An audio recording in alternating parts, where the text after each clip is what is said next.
तटस्थच असे काही काही लोक असतात बघा. आणि म्हणून सगळेच सुखी नाहीत या जगतामध्ये की ज्यांना प्रसन्न राहता येईल, ज्यांना संतुष्ट राहता येईल, समाधानी राहता येईल. असेच लोक आहे का सगळे?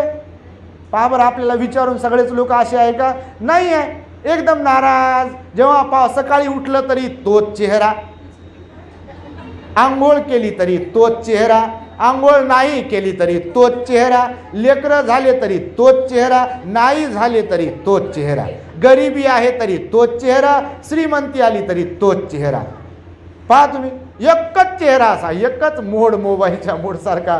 भगवान बुद्ध म्हणाले म्हणून सुखी प्रत्येक जण इथे नाही आहे. आणि त्यामुळे दान पुण्य जर अंतर्मनातून होत असेल, दान हे कुशल धर्म आहे, दान हे पुण्य धर्म आहे, आणि म्हणून दान हे श्रद्धेतून होत असेल तर भगवान बुद्ध म्हणाले त्यांना सुख प्राप्त होत असते.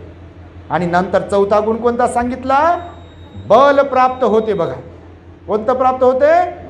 बल प्राप्त होते. धम्माचं बल, विशिष्ट प्रकारचं बल प्राप्त होते बघा माणसाला. आणि त्यामुळे भगवंताने सांगितलं, आम्हाला लोक विचारता, भंतेजी हे एवढं रोज कसं फिरता तुम्ही, रोज प्रवास करताच कसा तुम्ही? आम्ही तर